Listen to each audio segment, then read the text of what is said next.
শূন্যে গুলি চালিয়ে আগ্নেয়াস্ত্র দেখিয়ে ফেরিঘাট মালিক ও নৌকা মাঝিদের টাকা লুট। পুলিশ সুপারকে জানিয়েছে বিধায়ক। অস্ত্র উদ্ধারে 24 ঘন্টা যেতে না যেতেই সন্দেশখালী পিঁপড়াখালী ঘাটে ঘাট মালিকের কাছ থেকে আগ্নেয়াস্ত্র দেখিয়ে তাকে মারধর করে ছিনতাইয়ের অভিযোগ স্থানীয় দুষ্কৃতীদের বিরুদ্ধে। ঘটনায় এক দুষ্কৃতীকে গ্রেপ্তার করেছে পুলিশ। বাকি দুষ্কৃতীদের খোঁজে তল্লাশি চালাচ্ছে সন্দেশখালী থানার পুলিশ। কালকে আনুমানিক রাত 9টা বাজে আমি পয়সা করি ক্যাশ থেকে গুছাচ্ছিলাম, হঠাৎ দেখে একটা বন্দুকের আওয়াজ পেলাম।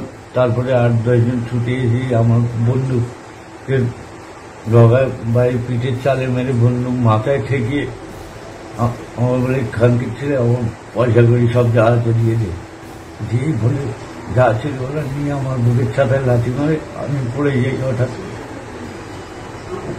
পড়ে যাওয়ার সাথে সাথে ওরা আবার আমার বুকের উপরে লাথি মেরে বলতে খানকির ছেলে তোর মেরে ফেলে দেবো। আমি পড়ে গিয়ে ছটফট করছি।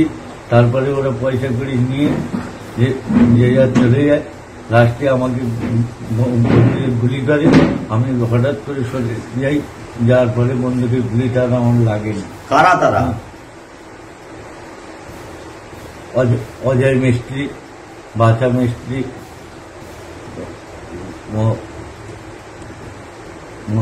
বাদল মন্ডল, হাসা সরকার, ধর্মেন্দ্র সরকার, সঞ্জীব সর্দার।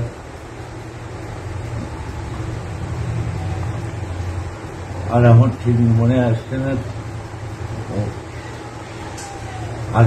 আরো কজন ছিল। কোন পার্টি করে? বিজেপি পার্টির ছেলে বিজেপি। দেখুন, গতকাল সন্ধেবেলা কিছু দুষ্কৃতী মেশিন নিয়ে, আগ্নেয়াস্ত্র নিয়ে খেয়াঘাটে যারা সারাদিন পরিশ্রম করে খেয়ার পয়সা তুলেছিল সেই পয়সা নিয়ে যায়। এবং তারা, আমি শুনেছি, তারা ভয় দেখিয়ে আগ্নেয়াস্ত্র নিয়ে যেমন লুটপাট করেছে তেমনি ফায়ারিংও করেছে।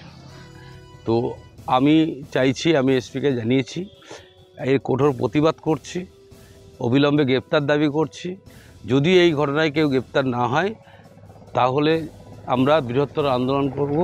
কারণ ইতিমধ্যে জানেন সন্দেশখালীতে এই দুষ্কৃতীরা তারা বিভিন্ন সময় মানুষকে ভয় দেখাচ্ছে, চমকাচ্ছে।